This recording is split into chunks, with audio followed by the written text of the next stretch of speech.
Hello and welcome back to Physical Geology. Today I want to look at the Igneous Rocks and Magmas lab here in Chapter 3. This is the module, and you'll have to go through the pre-lab tutorial, do the pre-lab quiz, then do the lab. And so when you click on the lab assignment, you will see the files I want you to download. And so I want you to download the Igneous Rock lab. And so what I've done here, I've given you both a PDF format or a Microsoft Word format. This is the complete lab here. And then, like we did in minerals, I've also put files for the answer sheets. So you would be submitting only these answer sheet tables.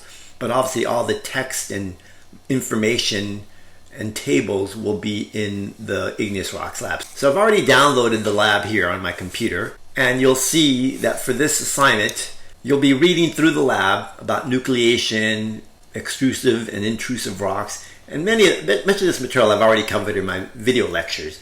And then here are some questions. And again, these questions will be in the lab answer sheet where you can address these. Then you'll look at textures of igneous rocks. I also describe these in my video lectures.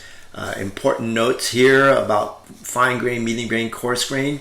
And this other one here called pegmatitic, which is really, pegmatites are plutonic rocks, intrusive rocks, that have a slow crystallization process in the presence of water. And somehow water enables large minerals to form. So you can see that these are greater than 1 centimeter. Remember, 10 millimeters are in 1 centimeter. So these can be 1 centimeter to 3 centimeters to 20 centimeters. They can be huge crystals. And then make sure you understand this section 3 about compositional groups. And what we're looking at is really the percent silica. And those compositional groups are the felsic, intermediate, mafic, and ultramafic rocks. And they're really determined based on their mineral content, because the composition is the chemistry, right? Remember, composition means chemistry. And what makes up the rocks are the minerals. And so we break the minerals into 2 categories, the felsic minerals and the mafic minerals. And different combination of these minerals will give you felsic, intermediate, mafic, or ultramafic rocks. This igneous rock identification chart, and it gives you the mineral composition percentage here on the side here. You can see for the ultramafic rocks, they're pretty much 100% olivine, mafic mineral. Maybe if you count from right around 86%, if you go from the top here down to here, you're going maybe about 81. So that's about maybe 19% of plagioclase feldspar. So we could have some plagioclase in there, but it's very rare. You might see here for pyroxene, you might see it goes here maybe from 80 down to 55. So that would be 25%, so up to 25% pyroxene. Mafic rocks can have up to maybe 40% plagioclase feldspar.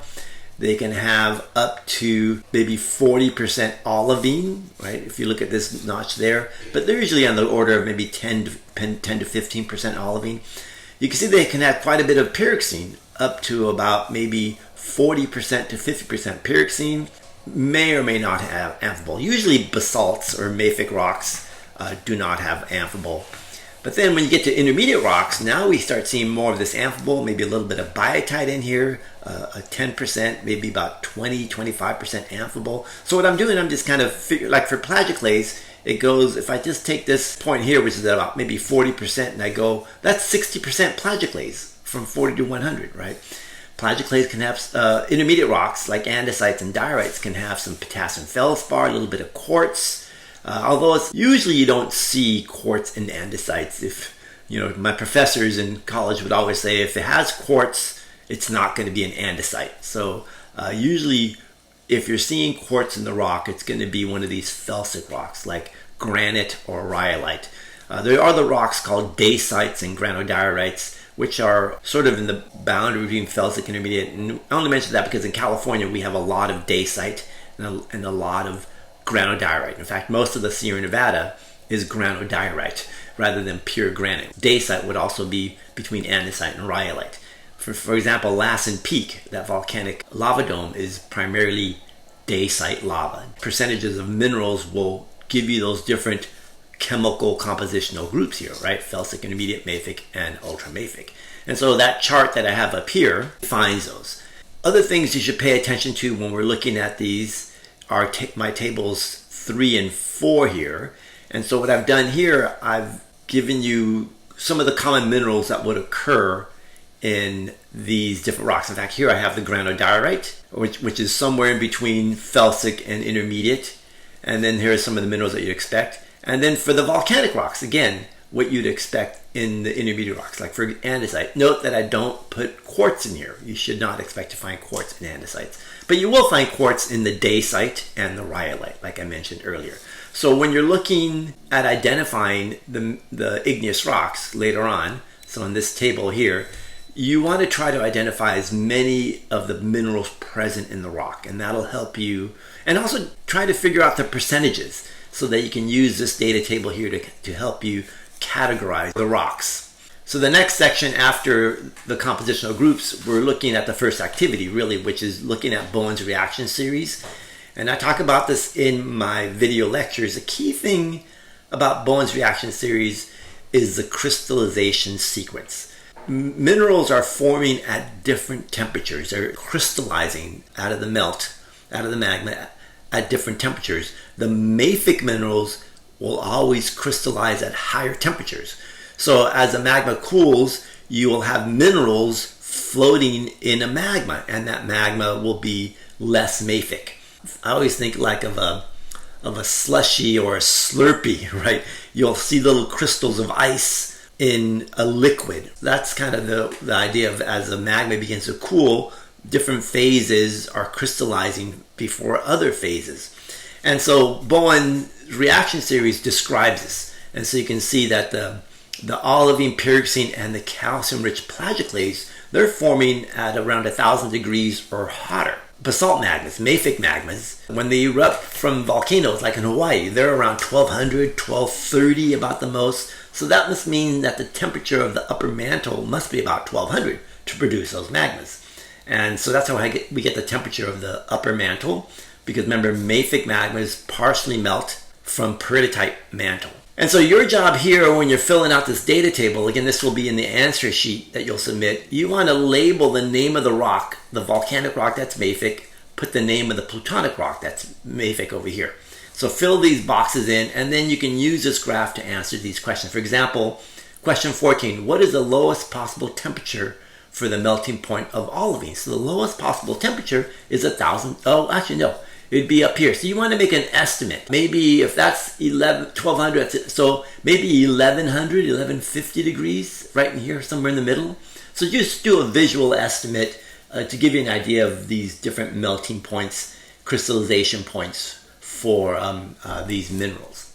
And then activity 1.2, you're going to look at these rocks, answer these questions. Again, this is going to be mostly plagioclase, and it looks like hornblende in here. And this, another important part of this lab is using this thing called the mafic color index, the MCI. And the mafic color index is the percent dark minerals or mafic minerals in the rock. And you can see there's a little kind of distribution chart here. You can see there are less than 15% mafic minerals in the felsic rocks, and we got 15 to about 45% in the intermediate, 45 to 85 in the mafic, and then greater than 85 would be the ultramafic. And to do that, you would use this visual estimator to determine the composition. In fact, and the other key thing about using the color index is that you can really only use it for the plutonic rocks. So over here, note that I have a color index only for plutonic rocks. For volcanic rocks, you don't use color index, because the whole premise behind color index is that the whole magma had to crystallize into minerals. What happens with volcanic rocks when they erupt, the magmas could be down in the magma chamber starting to form minerals, like these little biotite crystals are forming, but then the magma erupts and cools very fast on their surface, so no minerals form. It quenches, or maybe they're microcrystalline that you can't see. Again, the premise for color index is that you have to see minerals throughout the rock, so you have to have a phaneritic texture. You can't use it for aphanitic, glassy, any volcanic textures. So here we use the color of the matrix to help us. So you can see for pink rocks here, you can see the pink matrix here. Well, that'd be typical of felsic rock. So that would be a rhyolite up there. That would be a rhyolite. Whereas darker grayish green, maybe black. So to me, it kind of looks kind of grayish green. So it's probably an intermediate andesite right there. So that'll help you try to figure out the composition or naming the volcanic rocks. So again, color index is only used for the plutonic rocks. Analyze these rocks. Make sure you fill in all the details for these rocks here. Note that for sample number 5, these are big crystals. They're certainly, remember the scale for, there's one scale. So these are actually full size. Think of them as full size. So that's going to be, maybe 30 millimeters, 3 centimeters. So there's a unique texture for this rock there. And then these are some of the minerals that we just looked at minerals for the minerals lab. So again, you want to use your data tables from the minerals lab to help you identify these minerals. But again, using your knowledge from the minerals lab, you should be able to identify these. An important clue here are these striations and the prismatic cleavage of this sample number 6. This also has prismatic cleavage, but it has these exsolution lamellae, which it's going to differentiate it for number 6 here, this number 6 and 7. So work on those. You should be able to do well on that. Activity 1.4, you're doing the same thing. You're doing either the matrix color or the color index, and then identifying what compositional group these rocks belong to. Note this has lots of quartz crystals. One of the harder minerals to identify in igneous rocks is quartz. Quartz is usually clear, but in rocks it appears kind of grayish because it picks up the colors that surround it, so it appears gray. But you can see it's pretty vitreous in there. So keep in mind that looking for that kind of grayish, clear crystal in rocks, that'll be our quartz. And also since quartz crystallizes really late, the last mineral at the lowest temperature, it's going to tend to be anhedral, right? That's because much of the magma is already crystallized and there's no space for the crystals to form nice prismatic bipyramidal hexagonal crystals. It just doesn't happen in igneous rocks. So usually the quartz crystals are anhedral, meaning they don't show their outward crystal shape, but internally they do have that lattice structure, that crystalline nature. So they are minerals. The next part here, activity 1.5, is dealing with the Salal experiment, and I'm gonna have some pictures and some videos to show this demonstration. Your job is to make the observations, write down the observations in these boxes, and then once you made those observations, you can fill out this table here. And then what I want you to do is label which environment represents a plutonic environment and which one represents a volcanic environment. So here are the results of the two environments, the smaller cup that I cut down here, and then the cup that had the ice in it here. And you can sort of see the crystallization down there of the Salal solution, and then you can see the crystallization here. And even from at this magnification, you can see that there are more crystals in this smaller bucket. So what I'm going to do, I'm going to cut the sides off these buckets, and then we can look at them a little bit more closely. So here I've cut down the cups just to expose the bottom of the cup, and you can see that I have the environment with the ice in it and the environment where I cut the cup down to 1 inch tall. Now I'm just exposing the bottom parts there. I want you to compare the crystal sizes here, and you can see some vitreous luster here coming off the crystals here. Now you can see some little crystals in here as well. I want you to compare the sizes of these crystals. So the scale here, so just to give you an idea of some of the sizes for the environment that didn't have ice, some of these crystals are about 2 millimeters, if you look at the scale here. Then when we look at the environment that had the ice in it, you can see there's small crystals in there, but they're certainly going to be less. In fact, they're hard to see. They're less than 1 millimeter. Yeah, about less than 1 millimeter. And then we'll look at these coarser ones here. Yeah, you can see they're around 1 to 2 millimeters. So there's a little bit of data, information you can use to answer your questions on the questions that go along with this exercise. So again, here's another look at it where it's clear that this one at the bottom, I can see some larger crystals in here. There's some small microcrystalline crystals.